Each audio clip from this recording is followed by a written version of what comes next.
Eliko, tunawasha ndoto mpya. Tulikuwa na kilio vikubwa sana kuhusu usafiri, maji na vitu ambavyo vina shida umeme, na ndio tukaletewa mdau wa Eliko Foundation. Tunawashukuru sana kwa sababu mambo wanayofanya kwa Chemba ni makubwa, na wenye pikipiki zile na mambo ya umeme wanajua jinsi tunavyonufaika. Wanaenda zaidi ya kilomita hata 50, kilomita 100 kufuata kutoa chanjo na mambo mengine. Lakini kwa hospitali ya wilaya tulikuwa na shida kubwa sana. Kuna kisima kilikuwa kimechimbwa mwanzoni na mdau mwingine, baadaye kika collapse. Kilipo collapse tulishindwa namna ya kufanya. Lakini ndugu zetu tuliwalilia, walikuja kurekebisha kisima, tuwekea sola ya uhakika. Hiyo hapo ambao maji muda wote yapo, jua likiwaka hamna shida. Na tunafanya mambo makubwa kwamba hospitali ya wilaya tukisema kijanisha watakuja kujifunza hapa. Kwa hiyo tunawashukuru sana, Mungu awabariki. Kwa wilaya ya Chemba kwenye mwaka wa kwanza wa mradi tuliweza kusaidia vituo 4, lakini pamoja na kusafisha hichi kisima cha hospitali ya wilaya. Na misaada ambayo tuliifanya ndani ya huu mradi ni hii, kama alivyozungumza mganga mkuu wa wilaya, ni kufunga nishati ya umeme jua kwa ajili ya kutoa mwanga, kuendesha vifaa tiba, lakini pia kuweza kuchaji pikipiki zile ambazo tunawapatia.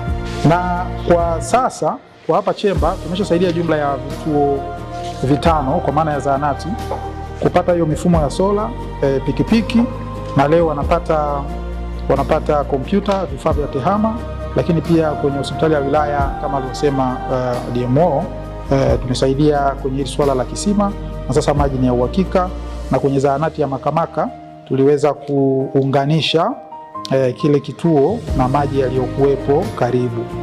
Na kwa ujumla utekelezaji wa mradi huu kwenye wilaya umegharimu jumla ya milioni 221,259,840, na hii inajumuisha sasa hii mifumo ya umeme jua, pikipiki za kuchaji, visima vya maji pamoja na vifaa vya tehama. Tunafanya miradi tofauti kama nilivyosema, tunafanya miradi Iringa, tunafanya miradi sasa hivi Songea kwa maana ya mkoa wa Ruvuma, tunafanya miradi Mwanza, Zanzibar. Lakini mradi huu kwa kweli huwa ni mradi una upekee wake, kwa sababu ni mradi ambao unalenga sana kusaidia watu na kuboresha afya za watu. Kwa hivyo kila tunapokutana kwa ajili ya kufanya kitu kwenye mradi huu, mimi nafarijika sana. Lakini pia wale ambao wanahudumia vituo vya afya na wao pia wanafarijika. Kuna baadhi ya vituo ambavyo Chemba pia ni moja wapo, lakini kuna vituo ambavyo vipo kwenye mazingira magumu kupitiliza.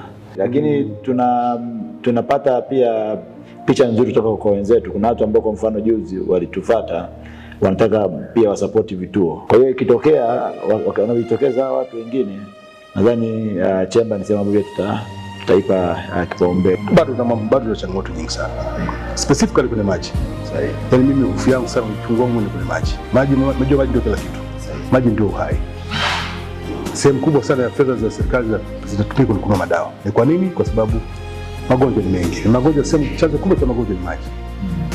Sababu kama huna maji safi na salama, basi obviously kila kitu kitakuwa kitaharibika tu. Kwa hiyo magonjwa yatakuwa ni sasa, badala ya kutibu na tutahangaika sana kutafuta fedha za kutibu, kumbe tungeweza kuzuia.